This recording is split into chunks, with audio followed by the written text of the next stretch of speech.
Salve, salve, meus amigos aqui do Café Cultural da Rádio Mega Brasil, começando mais uma transmissão. E hoje uma transmissão que eu vou aproveitar também e vou colocar no meu canal do YouTube, no Caminhos da Evolução, porque vai ser uma conversa muito interessante, vai ser uma conversa que vai ser muito boa, tanto para nós aqui da área cultural, quanto depois para os meus seguidores lá do YouTube para a área de energias.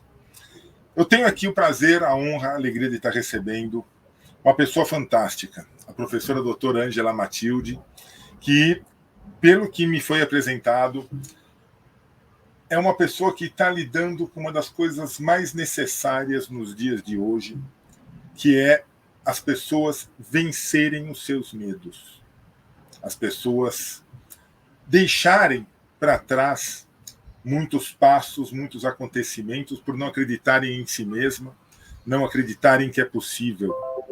E a doutora Ângela, que eu vou chamar de Ângela, daqui a pouco eu já estou chamando de Ângela, já estou chamando de minha amiga. Aqui a gente é assim, aqui a gente faz umas coisas que Deus duvida. E eu, como sempre aqui no Café Cultural, eu deixo que a pessoa se apresente. Então, doutora Ângela, muito obrigado por estar com a gente, obrigado por ter aceito o nosso convite.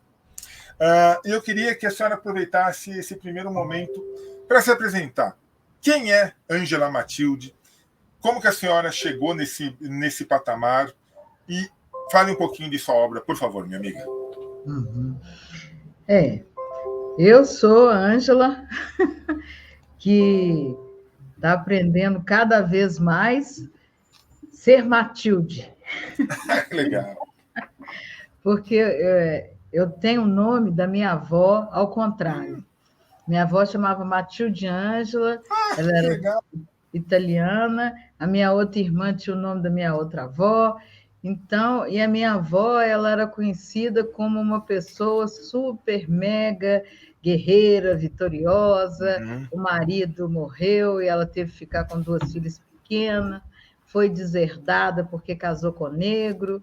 Então, foram muitas situações e quando ela veio para cá, para Minas, a irmã dela, o marido não aceitou porque não ia ter mais 3 bocas para alimentar. Então, é uma situação cotidiana. Uma situação complicada, mas se a gente pensar, infelizmente, muito recorrente nesse nosso Brasil, né, minha amiga? Isso, que é comum, ainda mais nos tempos de agora, né? Sim. E eu ganhei esse nome dela e me foi dito que eu teria que honrar esse nome, mas só que o nome ao contrário, como é que seria isso? Né? Então, psiquicamente, eu acreditava que eu não dava conta, não estava ao contrário, então eu tinha que ser o contrário dela, né? E aí, com isso tudo, eu sou disléxica, então minha vida acadêmica foi muito tumultuada, porque naquela época as pessoas não conheciam o que era dislexia, aquela coisa toda. Sim. Até hoje, vamos ser sinceros, até hoje ninguém entende, as pessoas não entendem direito, né? E aí eu deparei com essa inversão de nome, será que eu tenho que ser diferente dela, não sei o quê? Então, fui vivendo e, de repente, eu me vi, não, né? Essa demanda era dos meus pais, eu não posso ser impostora, né? Síndrome do impostor de mim mesmo. Então, daí a coisa caminhou e eu falei assim, não, vou seguir o meu percurso, é esse que eu vou. Então, e mesmo com as dificuldades neurobiológicas da dislexia, eu fui vencendo. Então, eu ouvi da professora que eu não ia ser nada na vida, os meus pais falando que eu tinha que só fazer magistério, porque outra coisa não daria conta, e eu fui vencendo. Por isso que eu falei, eu sou Ângela cada dia, descobrindo Matilde. Então, que legal. A gente tem que, dia a dia, reconhecer. E os gatilhos que nos detêm, né, de encontrar a felicidade são muitos. Né? Mas só se nós acreditarmos neles, nós não vamos a lugar nenhum. Então, eu fui vencendo esses gatilhos, fui vencendo as dificuldades e aprendendo a viver com as consequências desse vencer, sem onipotência. Tá. né? Para falar assim, eu sou isso. Não, sem onipotência. E aí, nisso, eu descobri a serenidade de ser, de Maravilha. participar, de estar com o outro, de uma questão socioemocional. E aí eu fui fazendo os cursos, 2 doutorados, mais um doutorado, 3 pós-doc, 30 livros, e isso, aquilo outro. Mas não para provar para os outros, né? Tanto é que as pessoas perguntam assim: fala o seu currículo. Eu falo, gente, meu currículo está na internet, né? Procura lá e pronto. Então, eu não preciso de. Eu cheguei num ponto que não é o meu título que a pessoa Sim. tem que estar comigo, mas a essência que eu consigo passar, Exato. né? E é tão difícil encontrar isso nas pessoas, né? É tão difícil uma pessoa que se primeiro, a pessoa expor, mostrar a sua essência, declarar a sua essência. Isso é muito difícil. E, pelo outro lado, pessoas que consigam reconhecer a essência das pessoas. Porque não é só, que nem a amiga falou, não é só uma questão do currículo, não é de curso. Gente, isso é importante, não resta a menor dúvida, mas não passa de um detalhe. Não adianta nada ter tudo isso e não ter caráter, e não ter proatividade, e não ter positividade, e, acima de tudo, não colocar isso à disposição da sociedade. Ou seja, realizar alguma coisa com isso. Porque para ficar com diplominha na parede é muito fácil, né? E aí eu descobri que a educação, ela liberta. E é através da educação que a gente pode fazer N coisas.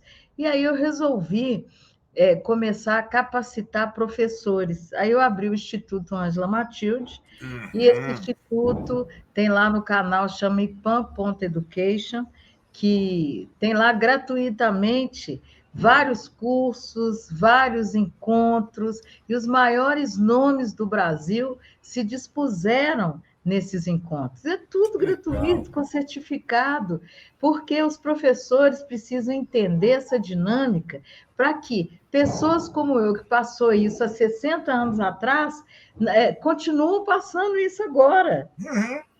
E o discurso é sempre o mesmo, Sérgio. Nós não temos capacitação, nós não temos dinheiro para pagar. Tá. Um curso com a doutora Ângela Matilde é caro? Não, é de graça. Não vai atrás quem não quer, né? Não vai atrás quem não quer ir atrás. Vamos Um ser sinceros. curso lá com Fernando Capovilla, que é uma das maiores sumidades daqui, ele também comparece lá. Então, são encontros de 3, de 4 dias que a gente dá de graça para que o professor entenda que tem solução. É saúde e educação andando de braços dados. E Eu acho aí, sabe o que engraçado. acontece no final dos eventos? Os professores escrevem lá: vai ter certificado? Cadê o certificado? Ai, Jesus, tanto conteúdo, tanta informação, tanto conhecimento, mas a preocupação é certificado para pendurar na parede, né? Isso. Então, o É que é duro. capacitação que eles têm pedido? Nós não podemos generalizar que são todos, né? Claro. Mas muitos, né? Eles perguntam lá, cadê a lista de presença? Para colocar o nome, falar, eu fiz.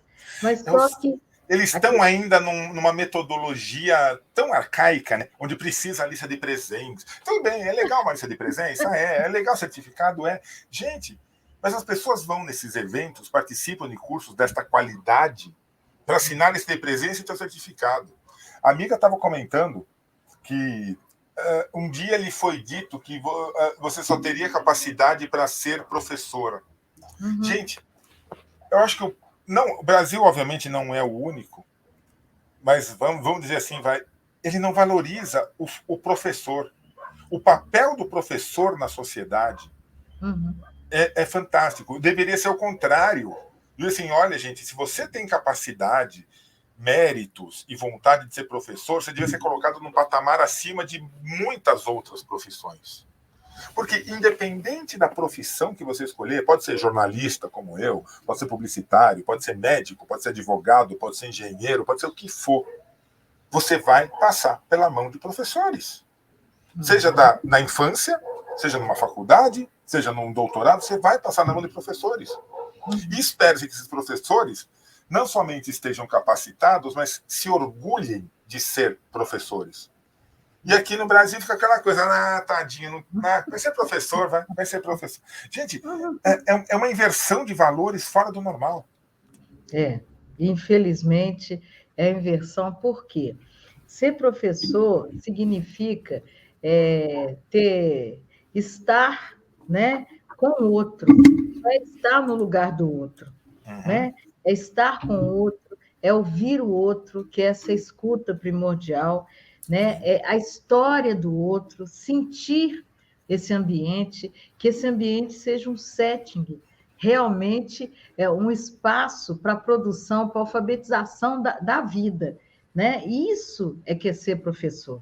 Mas as pessoas, elas são conteudistas, elas querem passar conteúdo e não querem passar a aprendizagem.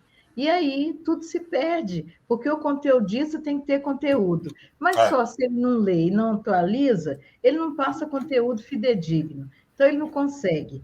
Aquele que está caminhando, progredindo, investindo, ele é aquele conhecido como chato, como arrogante, como aquele que é o sabe-tudo, porque os outros não produzem. Então, a guerra está também nesse meio. A sala dos professores é o lugar de degladiação, não é de troca de informação, né? Ou é para falar do aluno que não produz, ou é para falar da diretora que cobra. Então, assim, nós estamos vivendo momentos terríveis de falta de senso crítico na educação. E é engraçado porque quando a gente coloca um filho, eu tenho 3, e eu sempre busquei na escola onde eles estudaram, que eles não estudassem matérias. É muito, sabe, língua portuguesa, matemática, história, geografia. Não, eu não quero matérias. Eu buscava um colégio onde estas matérias se integrassem em um projeto educacional. Ou seja, que olhassem. Por exemplo, a minha filha do meio, ela é publicitária, então se formou publicitária, então, ou seja, ela tem uma personalidade mais expansiva. O meu filho mais novo já é o contrário, ele já é mais fechado. Então, eu busquei um colégio onde olhassem as personalidades e descobrissem potencialidades das crianças. Agora, é muito difícil isso. Você encontra 2 professores que entendem isso. Não, minha matéria é geografia. Eu preciso da geografia e eu vou dar geografia. Sim, mas, gente... E aí, depois vem aquelas perguntas bestas, né, que a gente acaba fazendo, né? Para que foi que eu estudei química? E as pessoas fazem essa pergunta e estão certas em fazer essas perguntas, porque, realmente, para que eu estudei química? Eu não uso em nada. Ou seja, não foi feita a conexão da química, da matéria química, com o currículo que me interessava, que era um currículo mais de humanas, por exemplo. Não foi feita essa conexão. Então eu fico lá, meu professor de química era muito legal, era um palhaço, tá? E daí ficava aquelas formulinhas que eu tinha que decorar a formulinha, e ele... Gente, mas assim, legal. Efetivamente, eu estudei química para passar de ano. Eu não trouxe nada de química, de biologia. Quer dizer, agora, depois a gente vai começando a ver a importância disso, mas tem que pensar lá atrás, tem que pensar nessas conexões que vão construir não somente os profissionais, mas as pessoas do amanhã. Porque senão a gente vai continuar reclamando de uma sociedade racista, preconceituosa, intolerante. Por quê? Isso não é feito lá atrás. Essa conexão não é feita lá atrás. Então, é famoso cada um por si e Deus por mim mesmo. Até a noção desse divino é uma noção muito arcaica, né? Também fica só na religião, até o divino é deturpado. Então, nós estamos mesmo vivendo momentos de muita demanda social e falta de esclarecimento. Então, cada um debanda para a sua doença, né? E aí, cada grupo da sua doença acredita na sua verdade, luta pela verdade, e os outros são errados, né? Para mim ser certa, tem que ter um errado. Então, eu vou nominar quem que é o errado da vez. E aí está assim, o mundo está assim, né? É engraçado, você falou uma coisa muito legal. As pessoas não conseguem simplesmente estar certas, ter crenças, ou ter verdades, ou ter pontos de vista. Você precisa que alguém você precisa ter o contrário, a diversidade. E essa diversidade está sendo muito realçada, ainda mais nos dias de hoje, né? Eu não posso simplesmente gostar de pizza. Não, eu tenho que não gostar de churrasco. Sabe, para dar um exemplo bobo, tá, gente? Que tem vários. Mas isso mesmo. Sabe? Eu não posso simplesmente aceitar a pessoa do jeito que ela é. Eu tenho que ser intolerante com raça, com credo, com tudo, com tudo. Porque essa intolerância hoje dá visibilidade. Eu ter lutas parece que está mais importante do que ter conceitos. Uhum. Isso mesmo. São as máscaras sociais, né? Isso. É o bando. Na adolescência, o bando é natural, mas você viver na adolescência é uma coisa que você tem que refletir, né? Ai. E quando que você virou escritora, doutora Ângela Matilde? Eu tinha, desde pequena, na adolescência, essa questão de reconhecimento, então a gente começa a escrever, todo adolescente escreve, né? E aí eu comecei a escrever, ganhava concurso de poesia, aquela coisa toda. E aí, quando Tancredo morreu, eu escrevi um poema que eu ganhei, saiu no jornal, chamava Independência ou Morte, né? Aí o Adão Ventura leu, foi muito interessante. Aí e eu fiquei feliz daquilo. Eu estava começando a entrar na faculdade, que eu entrei na faculdade cedo, e isso me motivou. Mas quando eu entrei na faculdade, a poesia se perdeu. Sabe? A poesia se perdeu porque eu não sabia mais esse patamar, o que era exigido de mim e o que eu tinha para dar. Então, eu perdi esse patamar. E aí eu parei de escrever durante muito tempo, poemas, essas coisas todas, e estudava, porque eu também queria saber as dificuldades que eu tinha. No curso da pedagogia, eu consegui ver. E aí, quando eu cheguei e descobri, e entrei no mestrado, aí eu falei, opa, peraí, eu vou produzir e eu vou escrever para as pessoas que passaram, que eu passei, mostrando que tem condição, mas consciência. Não com romantismo mais, consciência. Porque a ciência tem comprovação, então você vai conseguir. No romantismo, eu tenho esperança, mas cadê, né, o subsídio para isso? E aí eu comecei a escrever e não parei mais. Escrevo com amigos, escrevo capítulo, escrevo revista e caminhando. Mas os teus livros são voltados hoje para quem? Para professores? Você continua fazendo poesia? Teus livros são mais técnicos? Fala um pouquinho da tua obra, então. Mais atual. Tá. Mais técnico. Esse aqui é um desses, porque eu vou psicopedagogo, porque eu sou conselheira nacional da Associação Brasileira de Psicopedagogia, então eu escrevo muito também para psicopedagogos, escrevo para psicólogos, né? Eu escrevo para pessoas que querem investir em pessoas. Que legal, que legal. Me diz uma coisa, por que os psicopedagogos estão cada vez mais sendo acionados hoje em dia? Não que na minha época, lá atrás, não tivessem, sempre foi uma profissão extremamente importante, mas eles eram voltados, e me perdoe se eu estiver falando alguma bobagem, me corrija, por favor. Assim, a criança tem uma dificuldade, então o psicopedagogo era acionado para sanar a dificuldade.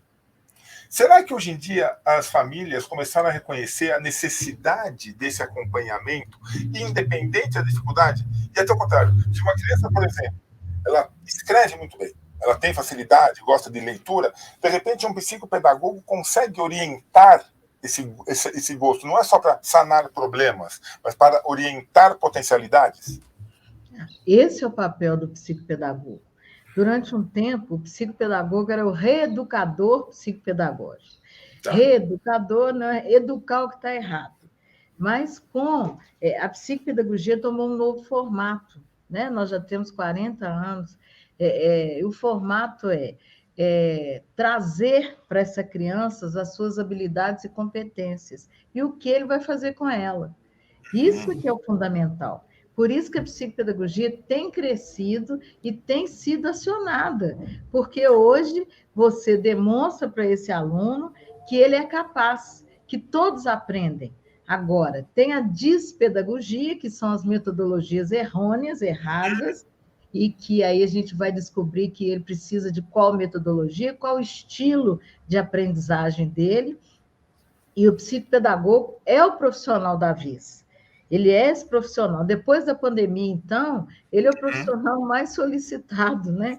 Porque teve uma defasagem de quase 15 anos, né? Me Nesses 2 falaram anos. isso uma vez, me falaram isso, diz que o déficit que nós tivemos na pandemia não vai ser sanado agora. Não, é que me falaram justamente isso, de 8 a 15 anos, para que essa geração consiga se reestruturar em educação, em conhecimento. Foi uma perda estrondosa. Aliás, ainda é, né? Porque nós ainda estamos na pandemia. Pode ter muita gente que nega, mas nós ainda estamos na pandemia, né? O ruim que a BNCC, né, a Lei de Bases, já previa o ensino digital, já previa educação digital. Mas a questão da morosidade, e a educação tem muita questão de modismo. Então, enquanto está no modismo, fica ali. Então, o digital ainda não era o modismo, só para as escolas particulares que tinham poder aquisitivo. E aí não foi implantado, só alguns. E com isso se perdeu muito, porque ninguém sabia lidar com essa ferramenta, né? E os professores queriam usar essa ferramenta como se fosse educação presencial. Então, se perdeu muito, porque uma coisa é eu estar em sala de aula, o professor me mediar. Outra coisa é eu estar no computador, né, e eu fechar minha janelinha. Quem vai saber se eu estou acordado, se eu não estou, se eu estou ali, se eu não estou? Então, se perdeu muito, né? Complicado. Minha amiga, vamos voltar a falar um pouquinho de professores. Eu acho que é um tema bastante interessante para a gente explorar. Os professores, e por favor, não tem crítica alguma aqui, tá, gente? Às vezes a gente aponta algumas falhas, fala assim, o Sérgio está criticando. Não estou criticando, estou apontando oportunidades de melhoria.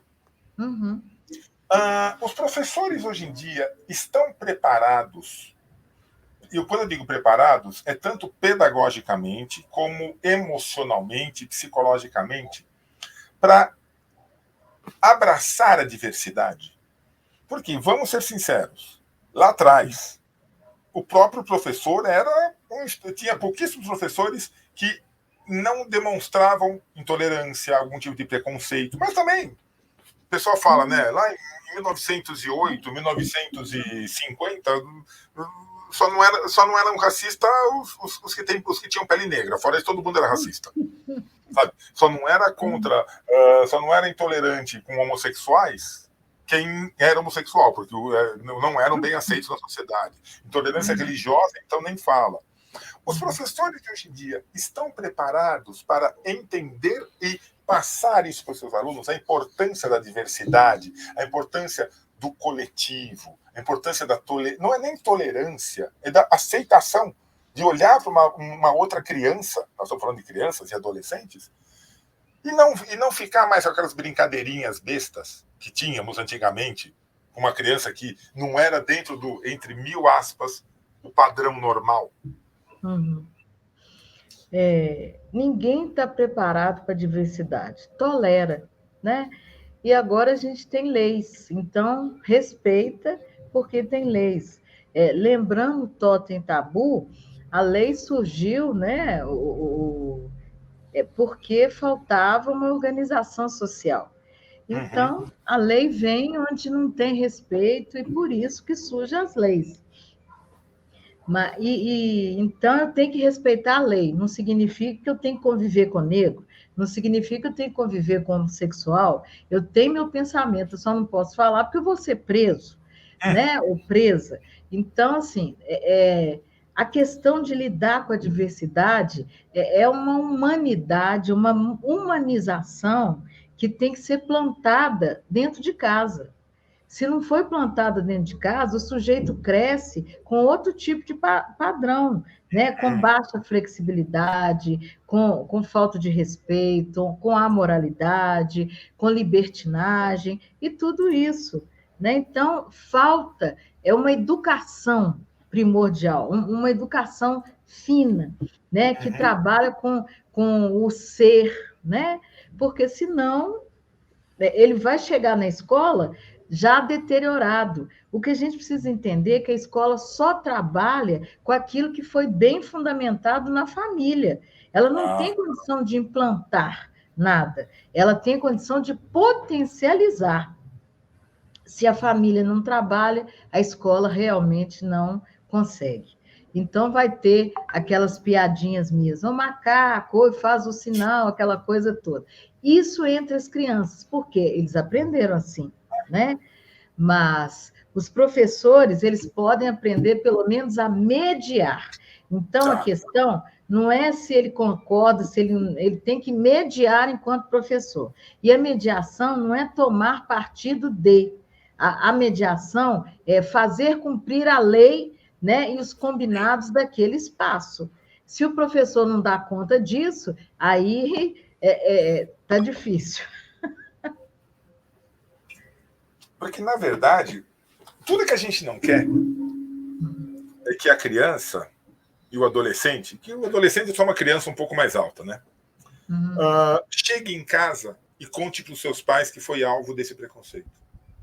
A gente não quer que aconteça, mas eu fico imaginando o quanto é duro para um pai ou para uma mãe receber seu filho que entregou na mão de uma escola para que receba o conhecimento que a educação permite, e ele volta falando, olha, me xingaram lá na escola por causa da minha cor, por causa do meu cabelo, por causa que eu uso uma pulseira, me chamaram de viadinho. Sabe?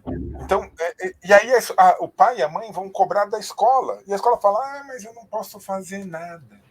Claro que pode.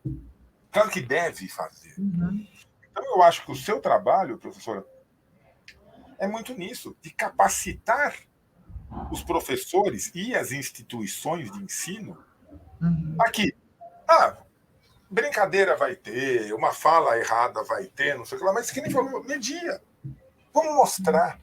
Não vamos esconder, sabe? Não é por jogar debaixo do tapete, porque isso só vai piorar. Nós estamos vivendo, infelizmente, em tempos onde a intolerância, que até vinha dando uma decaída, ela ressurgiu, e ressurgiu muito forte. Eu juro que eu pensei, doutora Ângela, que a pandemia ia ensinar alguma coisa para as pessoas. Eu até tive essa esperança. Agora a gente vê que não ensinou nada. Ensinou para quem morreu, né? Ensinou para quem perdeu, mas o cérebro, ele precisa de uma história, né? Hoje, as pessoas querem solucionar tudo com a neurociências, só que o cérebro é um órgão, ele é um órgão, né? E um órgão preguiçoso. Se eu não efetivar, acessar ele vai afinar. Então, o que eu preciso de entender é que história que eu vou guardar nesse cérebro para me lembrar que ser humano eu sou. É isso que eu preciso. Que na hora de acessar alguma memória, eu saber que o que é certo, o que é errado, qual o caminho devo seguir. Por isso que o cérebro é social histórico. Então, ele só trabalha em cima com a informação que ele tem. Então, quando veio a pandemia, não tinha essa história no nosso cérebro. Então, todo mundo ficou com medo. Como é que é isso? Como é que é aquilo? Como é que eu vou fazer? E aí, os oportunistas da vez encontram uma solução rápida, os temerosos começam a buscar o medo, a ansiedade, os transtornos. Então, foi um misto de muita coisa, né? Tem os corajosos, os cheios de fé, que morreram por acreditar que isso não ia acontecer com ele, porque não havia esse registro no cérebro. Hoje, nós já temos esse registro, então virou comum. Aí esqueci. Então, eu volto a ser aquela pessoa que eu era, porque já virou história, né? Agora, aquela pessoa que linka, né, a história do que passou, igual aconteceu muito de falar que vocês estavam sensibilizando, jornalistas estão sensibilizando, e isso é para quê? Para que linke o que estava acontecendo com a sua autopreservação. É um vírus que ele era combatido com higiene aprendido na infância. Exato, exatamente. Né? Você tem que manter a higiene, você tem que lavar a mão, você tem que colocar o sapato para fora. Então, quer dizer, é um autorrespeito a si mesmo. E as pessoas, né, quando estão gripadas, elas falam, não fica muito perto de mim, não, que eu estou gripado, você vai pegar. Pessoas educadas. Né? Agora as pessoas não estão educadas, está gripado, está beijando, está convivendo, berrando na cara, né? Ou pega, limpa o nariz e pega na mão do outro. Então, isso é falta de humanidade. Esse vírus veio para buscar uma humanidade do ser humano, mas ficou comum. O vírus agora já é comum, aí vai precisar agora da rubéola, né? Então, até quando nós vamos precisar de apanhar para saber qual é o caminho? Grande colocação. Professora, eu vou só vou pedir um favor para a senhora. Nós chegamos no tempo aqui do Café Cultural, mas como nós estamos transmitindo, tem que passar uma moto na rua justo agora. Falta de educação. Nós vamos continuar nossa conversa pelo Caminhos da Evolução. Eu só queria terminar aqui no Café Cultural, mas eu queria que a senhora desse como que as pessoas acham a professora doutora Ângela Matilde. A senhora tem Instagram, Facebook, dá o endereço do seu instituto e onde achar seus livros, por favor. Tá. Os meus livros, eles estão em todas as livrarias do país, mas na livraria do psicólogo, usando o link IPAN10, todo mundo vai ter um desconto que está aqui no Café Cultural.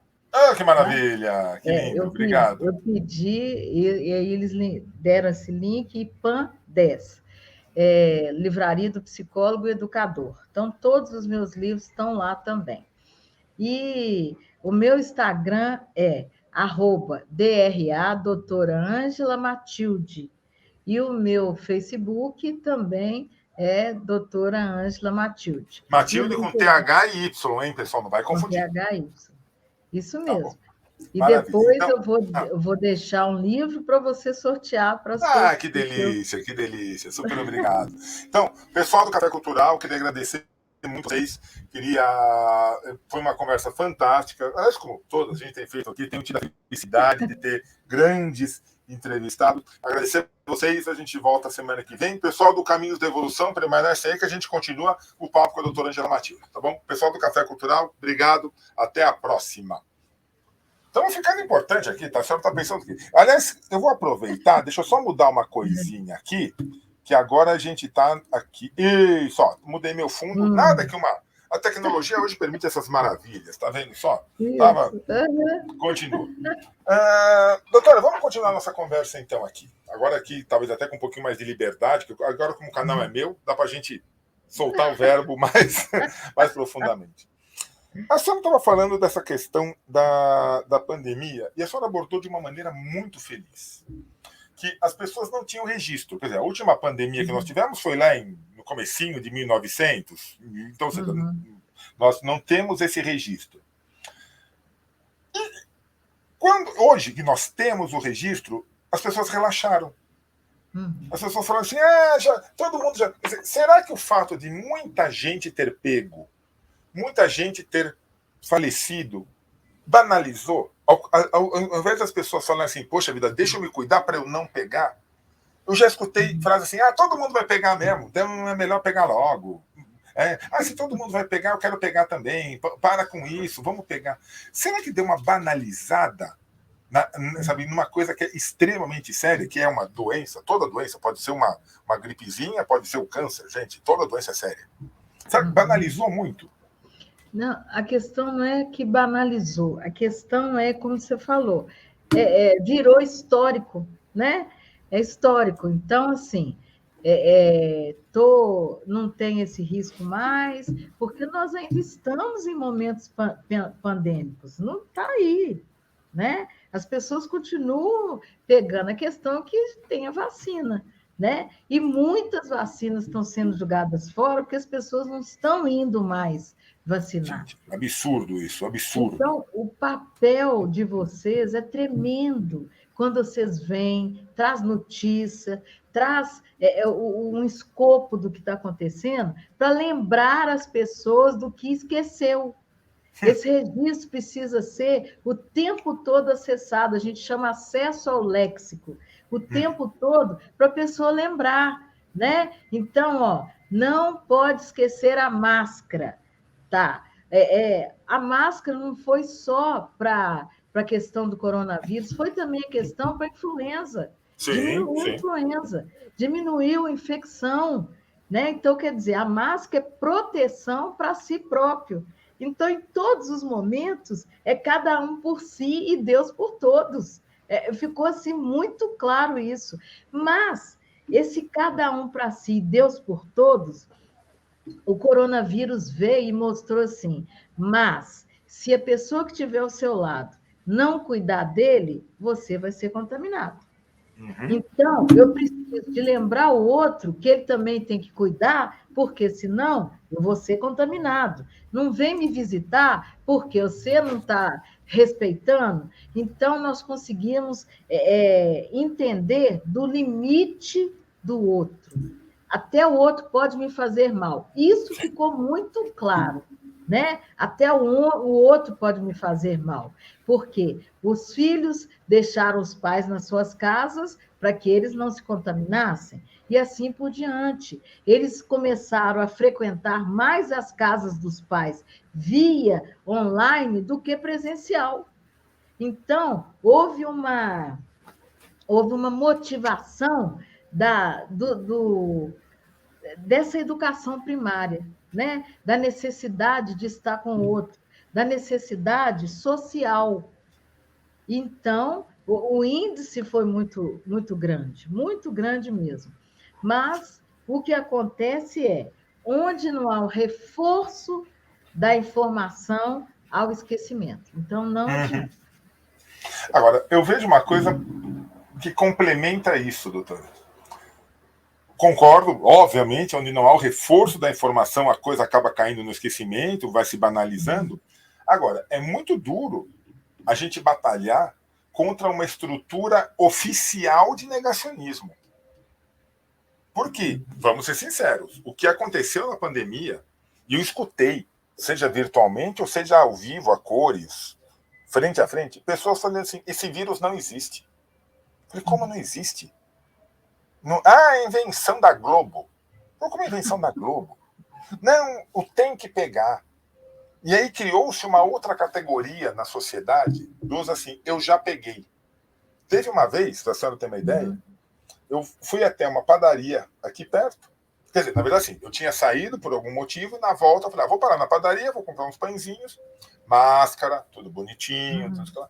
Entrou um pai, um homem, sem máscara. O dono da padaria falou, por favor, amigo, aqui dentro é necessário usar a máscara. Ele falou, eu não preciso porque eu já peguei. É justamente por ter pego que você precisa. E eu conheci outras pessoas assim, se eu tomar vacina eu posso deixar de usar a máscara? Não tem nada a ver uma coisa com a outra, gente.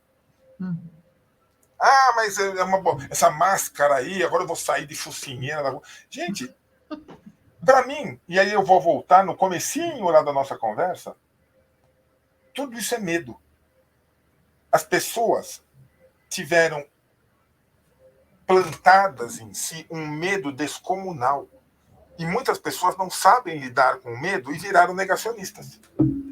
Isso é possível, psicologicamente, é possível um medo virar isso. Eu falo, não existe essa. Aí eu não quero que. É possível que a pessoa acredite tanto que não existe, que ela tenha. Que esse medo de pegar faça a pessoa ser contra? O medo de pegar torna ansioso e depressivo, tá?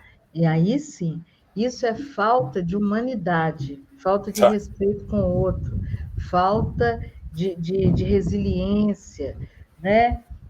Então, isso é falta de ser humano. Então, a pessoa que não tem esse registro, ela não respeita o outro mesmo. E ela leva a vida, na minha época, chamava pelos cocos. Né? Agora, quem tem isso bem internalizado, ele reconhece o que é a vida do outro. Então, aí nós temos duas características de pessoa: as pessoas que são humanas e as pessoas que realmente não são humanas, são casca dura, né? Então, essas cascas duras, ela tem que viver uma verdade delas. Tá. Aí sim que é onipotência. Eu tenho que viver a minha verdade para que eu viva do jeito que eu quero. Né? Aí De onde vem isso? Essa pessoa foi criada dessa forma, foi educada dessa forma? De onde vem esse sentimento de onipotência? Que, gente, como uma pessoa pode se sentir assim? são os narcísicos, né? O narciso acha feio tudo que não é espelho, né? Então, Tá. se não tiver no espelho dele, na imagem dele, né? E o narciso faz súditos, o narciso faz escravos. Então, Ah, as outras pessoas que caminham com ele têm que ficar de cabeça para baixo, por quê? Se ele acha feio tudo que não é espelho, se eu não posso ser maior que o meu mestre, eu tenho que ficar assim, né? tá. Fora do normal. Agora, os adultos que pensam assim influenciam os seus filhos.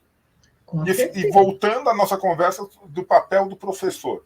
Claro, uma coisa que é muito clara é o seguinte: professor não vai dar a educação básica. A educação básica se dá em casa. O professor tem que passar conhecimento. Mas, infelizmente, as famílias hoje negam às escolas também a educação básica. A educação básica é saber ser gente. Uhum. Os professores minimamente estão preparados para enfrentar isso? Uma campanha de vacinação e a criança fala assim: não, meu pai não se vacina e eu não vou me vacinar. Qual é o papel do educador nesse momento? Mediar, né? Facilitar, não chamar o pai. Por quê? Pela própria lei, né? O professor não pode entrar na criação, mas ele pode informar a esse filho para que esse filho seja fonte de negociação nessa casa. Então, a criança tem que saber benefícios, tudo isso. Mesmo que a campanha na casa dela seja muito mais forte, mas cabe ao professor informar para trazer a dúvida. Trazendo a dúvida, ele vai buscar, né? Se ele quer ou não quer, e vai levar para essa casa. Ou seja, o papel do professor sempre é de informar, né? E aí o papel do professor é de informar, só que para informar tem que estar informado. Né? Isso, Você não informa algo que você desconhece. isso mesmo. Aí que é o papel. Que é o problema. Doutora, uma coisa que a gente tem, nós temos muitos ouvintes aqui no canal ligados a instituições religiosas, principalmente instituições religiosas de matriz africana, Umbanda, Candomblé, Espiritismo. E eles sempre nos relatam um grande problema que eles têm nas casas, que é a questão do acolhimento. Pessoas que chegam com problemas diversos, mas em especial problemas de relacionamentos, ou pessoas que foram vítimas de intolerância, e aí toda a gama possível de intolerâncias e preconceitos. E essas pessoas, esses dirigentes espirituais, eles sempre nos relatam uma dificuldade enorme de como acolher essas pessoas que vão num centro de umbanda, num terreiro de candomblé, numa casa espírita, buscando algum apoio maior, porque desistiram de esperar que o ser humano os receba. Ele falou, não consigo mais andar na rua sem que as pessoas olhem torto para mim. Não consigo mais ir no meu trabalho sem que as pessoas olhem torto para mim. Então, elas buscam uma ajuda de algo maior, uma ajuda de plano espiritual, buscando reforçar a sua fé. Qual que é o papel? Como que a gente une fé e educação? Tem um versículo bíblico que diz: vinde a mim todos que estão cansados e eu vos aliviarei, né? Essa fala é muito séria, né? A gente levando para filosofia, que é a casa do Pai. A casa do Pai, ela diz que tem muitas moradas, mas na realidade são muitos quartos. As pessoas falam moradas, mas são quartos. Então, todos vão ter que conviver juntos, cada um no seu quarto, né? E isso é muito sério, ou seja, a família, esse espaço. Então, as pessoas estão na tendência de buscar a casa do Pai, aquele que não critica, aquele que não julga, aquele que ama incondicionalmente, que é onipotente, onipresente e onisciente, que sabe tudo de mim, né? E que, através da minha fala, que é a oração, eu consigo falar de tudo sem censura, né? E aí as pessoas buscam, como não dão conta de internalizar isto, né? Elas procuram pessoas que estão nesse lugar. E, infelizmente, muitos encontram pessoas que estão adoecidas também.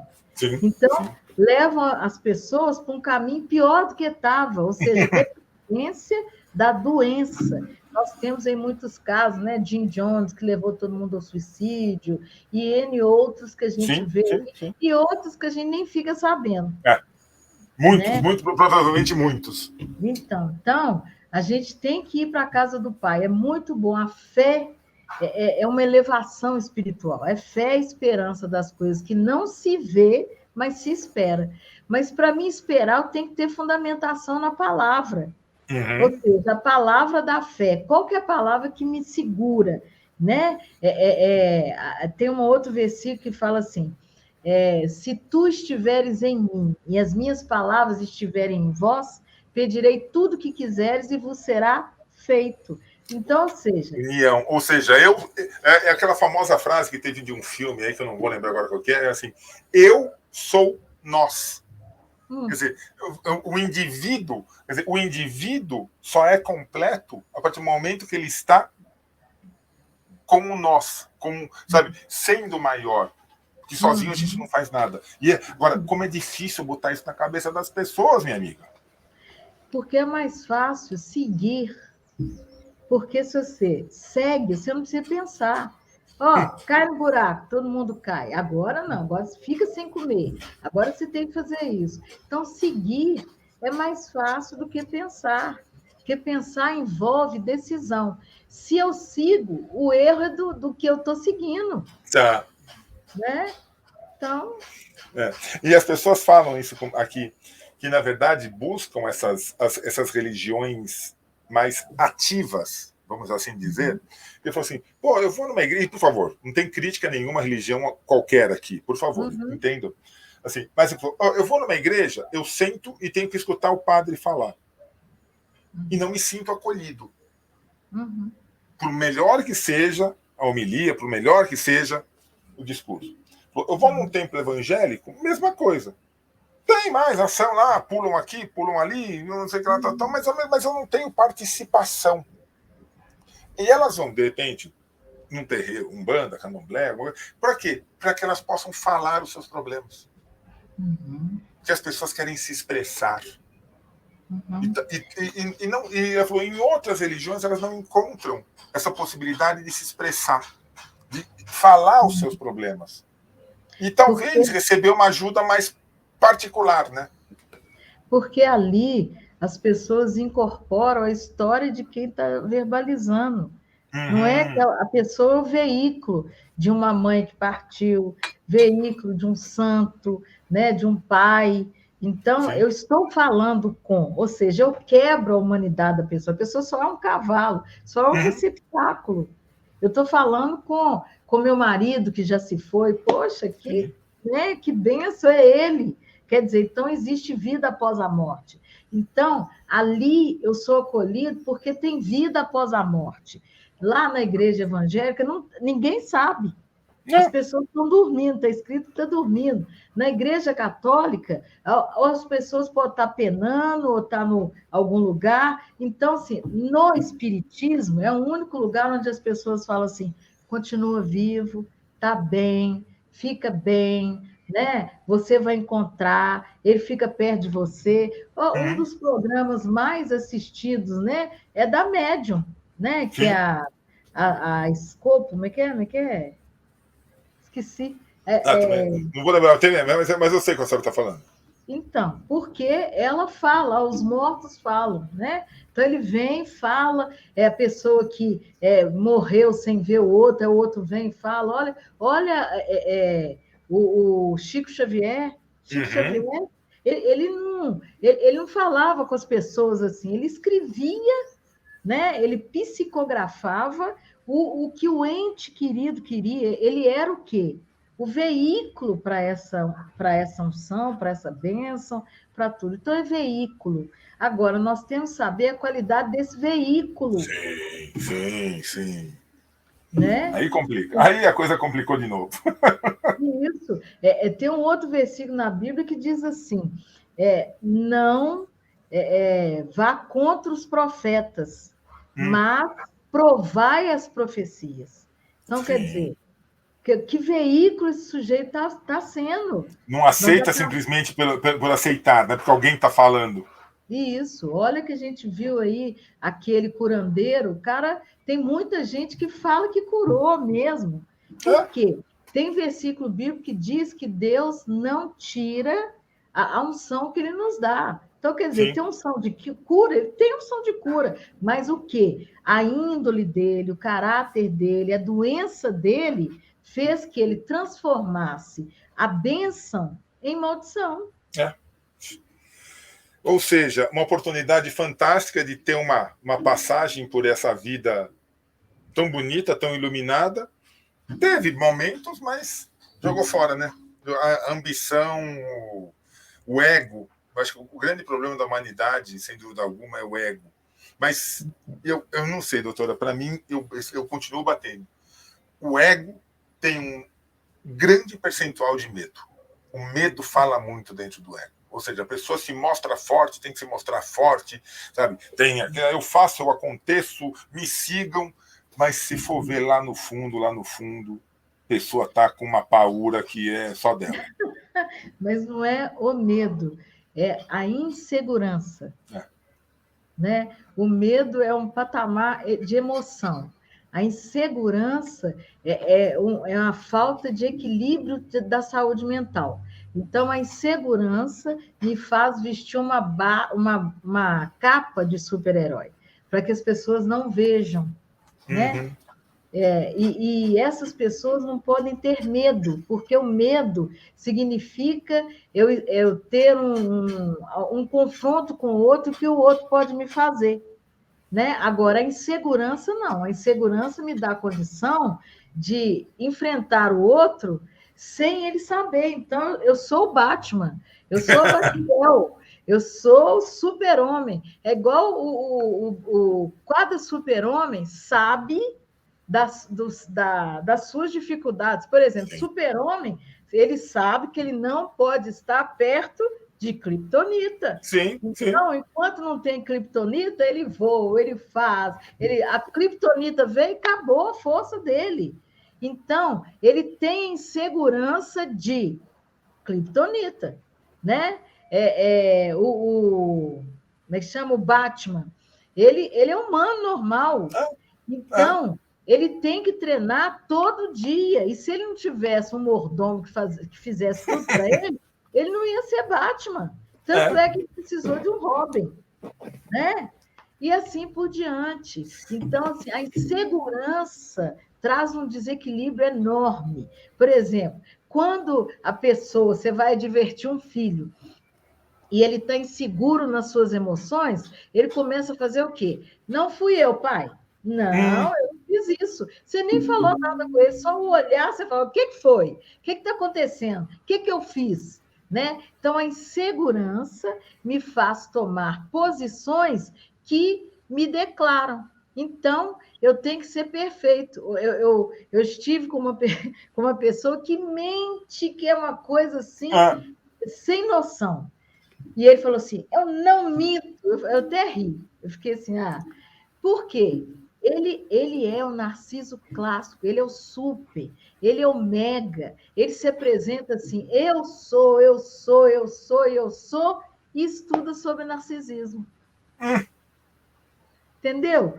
Então, por que ele estuda sobre narcisismo e não consegue se enxergar como narcísico? Porque ele precisa saber como ser super-herói. Sim. Qual é a sua. E vamos ser sinceros, hein? Todos nós temos a nossa criptonita, né? Todos. Todos temos alguma coisinha que é o que. Opa, melhor eu recuar, que se eu seguir por aí não vai dar certo. Minha amiga, só para a gente já encaminhando para o final, já está dando quase uma horinha de um agradabilíssimo bate-papo. Por que é tão difícil colocar questões de fé na educação? Eu sei que cada um tem a sua vertente religiosa. Mas, espremendo, todas caem em uma única base, que é a crença em alguma força criadora, que pode chamar de Deus, cada um chama como quiser. Mas, agora, por que é tão difícil colocar isso no processo educacional? Por que é tão difícil que as escolas entendam sobre fé e possam repassar a questão da fé para os alunos? Porque começou tudo errado, Sérgio. Né? A Igreja Católica, ela entrou na educação para catequizar, né? Ou seja, para que a linguagem de comunicação dos outros passasse a ser a comunicação da igreja. Isso mostra a questão dos índios, né? Os índios perderam a sua identidade. Por quê? Com a catequese, eles tinham que ser dessa forma. E assim foi. Né? Maiores escolas são as escolas católicas, e né, nós temos, a gente tinha escola espírita que era o precursor, agora não temos mais, né, nenhuma. E tem as escolas evangélicas, nós temos a escola de raiz para poder acompanhar o que a família crê, né? O que ela acredita. Então, é para conservar o que ela acredita. Só, né?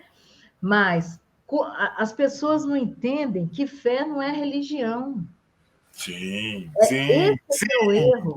Não é religião. A fé é o supremo, é a reverência desse nós que você muito bem colocou. É a capacidade do outro estar comigo, eu estar com ele, ele poder contar comigo e vice-versa, né? É a esperança daquilo que não vê, que é o divino, né? É saber explicar o porquê, a missão que eu estou no mundo, porque todo mundo vem com a missão, ninguém vem aqui só para coçar a barriga, não é isso, né?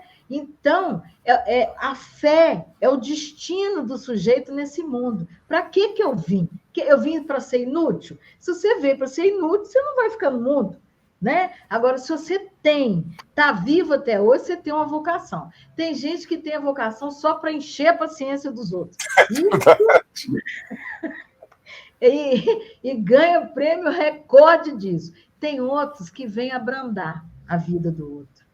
Né? Tem outros que vêm fazer os outros aprenderem. Então, todos nós temos uma missão. Então, a fé é descobrir essa missão na Terra. Isso que é fé. Né? Tem um versículo muito interessante que fala assim: na mão direita, alongar-se da vida. O que é mão direita? Ação. Estou agindo. Na mão esquerda, riquezas e honra. O que é a mão esquerda? É complemento. Se eu trabalho, se eu ajo, o que vai acontecer? Completa. Todos os meus caminhos serão de paz e alegria. Isso é fé. Não é religião, não. E não está falando de nenhuma religião, isso poderia ser dito na escola sem o menor problema. Nenhuma criança, nenhum pai, ninguém ia reclamar de ensinar isso. Nenhum. Você acha que Jesus ia vir na Terra para proclamar religião? Não é religião, né? Não é religião, a questão não é religião, é o divino. Quando você descobre o seu divino, você acha melhor onde você quiser. É no espiritismo? É na igreja evangélica? É na igreja católica? Ou é ateu? Eu não quero nada. Pronto. É o direito do outro conduzir esse caminho de mão junta, na ação, na recompensa e no caminhar. Ah, que maravilha. Eu, quando eu disse um amigo meu, perguntei, qual a sua religião? Ele falou, eu sou ateu não praticante. Falei, que maravilha. Falou, seja, que tem ateus praticantes. Ele falou, eu sou ateu não praticante. É isso que importa. Minha Uma amiga. coisa muito séria, Sérgio, são as pessoas que acham que são deuses. Esse que é o pior Deus. Aqueles que se acham deuses. E como nós temos, não? E como nós temos pessoas que acham que, não, eu posso tudo, eu sei tudo, eu faço tudo. Na verdade, são aqueles que não merecem nem ser escutados, né? Nós tivemos um problema sério aí agora, né? De abuso sexual. Nossa, e o Senhor falou assim, eu sou juiz, ou seja, eu sou Deus. Você está achando que você está falando com quem? Eu sou Deus. Sabe? Tudo bem, naquela salinha específica, naquela salinha, tudo bem, ele é o juiz, ele é o que manda mais. Agora, gente, a senhora sabe que eu fiquei extremamente chocado com esses casos aí de abuso que nós tivemos relatados. E não é que falar, agora está acontecendo mais. Não, isso sempre aconteceu, gente. Sim. Só que agora as pessoas estão denunciando mais, talvez. Sabe? Uma vez, eu lembro, quando estava fazendo faculdade, as pessoas falavam assim, hoje em dia tem mais informação numa edição do Estado de São Paulo, Estado de Minas, de domingo, do que tinha em 1500. Falei, não tem mais informação. Tem tanta informação como. A única coisa é que a carta de Pedro Vaz de Caminha demorou meses para chegar em Portugal. Então a informação chegava atrasada. Hoje em dia a coisa acontece, pumba. Todo mundo fica sabendo. Então, dá a impressão que tem mais informação, que está acontecendo, mas não está acontecendo mais coisa, não, gente. Para mim, até o contrário, está acontecendo até menos. Que as pessoas estão se escondendo, as pessoas estão perdendo a vontade de estar juntas. Então, está acontecendo. Nisso, as pessoas estão com medo, porque elas estão sendo o quê? Vistoriadas. Enquanto era Deus que via e não contava, era uma coisa. Agora não. Agora tem câmera em tudo quanto é lugar. Então, a pessoa, você viu a menininha que foi estuprada. O cara negou, depois ele se suicidou, porque era ele mesmo. Não tinha como, né? Então, assim, tem câmera em todos os lugares agora. Então, aí a pessoa doente tem medo. Que nem aquele anestesista lá que fez as bobagens com as moças. Não fiz. Não é que você fez ou não fez. Isso não está em questão. Está aqui, está filmado você fazendo. Ponto. Essa parte já está superada. Agora vamos para a próxima, né? E as pessoas, hoje em dia, não tem mais como negar. Agora, a senhora falou uma coisa que fala sério, hein? As pessoas têm mais medo hoje de um Facebook do que de Deus. Uhum. Porque o julgamento de Deus vai ser lá na frente. O julgamento do Facebook é agora. Você viu que agora as pessoas ameaçam. Não vou, mas quer te dar like. Aí todo mundo tira os likes. A pessoa fica, ai meu Deus, perdi like, não sei o quê. Então, quer dizer, você vive rendido. Olha a questão dos súditos. Súditos do Face, súditos do Instagram, súditos. Que são chamados do quê? Redes sociais. A esperança das redes sociais era que aproximassem as pessoas. Tudo que elas fizeram foi afastar as pessoas. Sabe? Mas quem criou as redes sociais, né, as mais tops, foi alguém que tinha problema em relacionar socialmente. É. Então, é aquilo que a gente viu. É a educação básica, né, não tratada, o que emerge para uma educação adulta doentia. E quando se pergunta para uma pessoa, me fala o seu Facebook. Não, eu não tenho. Como não tem Facebook? Qual é o seu Instagram? Não, eu não uso Instagram. Como não usa Instagram? Quer dizer, nossa, que bicho é esse que não está nas redes sociais? Gente, e aí as pessoas exigem. Eu te chamei no WhatsApp hoje cedo e você não respondeu. Eu falei, não, eu estava ocupado, eu estava fazendo alguma coisa. Como ocupado? Como você não me respondeu? Sabe? Você vive em função de alguma coisa que o outro quer. Gente, pelo amor de Deus, sabe? Vamos nos voltar um pouco mais para coisas nossas, né? E não uma as coisa necessidades. muito linda que eu ouvi da Marina Mendonça. Ela disse assim que o professor, perguntando dentro de sala de aula, perguntou o que cada um iria ser. E ela falou assim, eu vou ser cantora. E o professor falou assim, que isso? O máximo que você vai ser é cantar nesse restaurante boteco, copo sujo, né? E ela virou o que ela virou. Então, quer dizer, essas profecias malignas, né, são muito fortes. Agora, o que ela conseguiu fazer? Ela conseguiu, através das redes sociais, mostrar que as pessoas conseguem. As pessoas abraçaram isso. Olha só. Isso é que é a função da rede social. Exato. Ela não ia da rede social para falar, eu sou a super, não, olha, eu sou isso, eu como o que vocês comem, né? Eu tenho namorado problemático, eu tenho família assim, meu pai sumiu, minha mãe tem 200 homens, é normal, é o normal, né? E aí ela tinha o quê? Muitos seguidores. Gente, eu engordei, gente, eu vou fazer isso. Normal. Ela não precisa ser o anormal para estar no meio das pessoas. Então, quando a pessoa ela é sã, ela é sã em todos os lugares. O que nós precisamos é ser sã, né? E a educação é uma das molas muito importantes para que as pessoas tenham equilíbrio socioemocional. Isso, que perfeito. Então, pessoal, equilíbrio, educação, cultura, fé, sabe? Tudo isso faz parte da gente ser aquilo que a gente é. Não querer ser mais, lutar para não ser menos, porque o que tem de gente que bota a gente para baixo não está na história, até o pessoal adora botar a gente para baixo. Mas, gente, é olhar e ver o seguinte, é aquilo que nós conversamos. Eu somos nós. Eu sou nós. Para que a gente possa, cada vez mais, ser quem a gente é. Minha amiga, professora doutora Angela Matilde, eu queria te agradecer demais esse bate-papo, extremamente agradável, com conteúdo fantástico, maravilhoso. Muito, muito obrigado. Parabéns pelo seu trabalho, parabéns pelo seu pensamento, parabéns pela sua trajetória. Daquela menina que lá atrás falava assim que só ia ser uma professora, virou uma baita professora. Isso que importa. Isso mesmo. E queria convidar você, Sérgio, para participar do Congresso Brain Connection.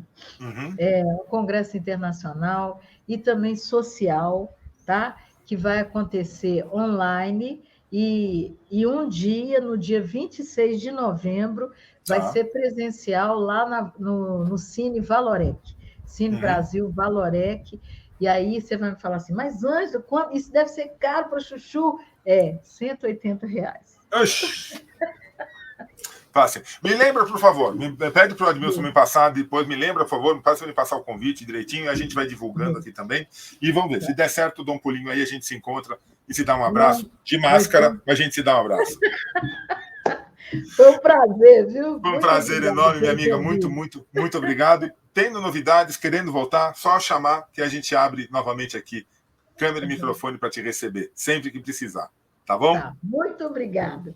Bom trabalho. Obrigado. Um grande abraço a todos vocês que nos acompanharam. A gente volta logo, logo com mais uma entrevista. Valeu, gente. Já foi embora.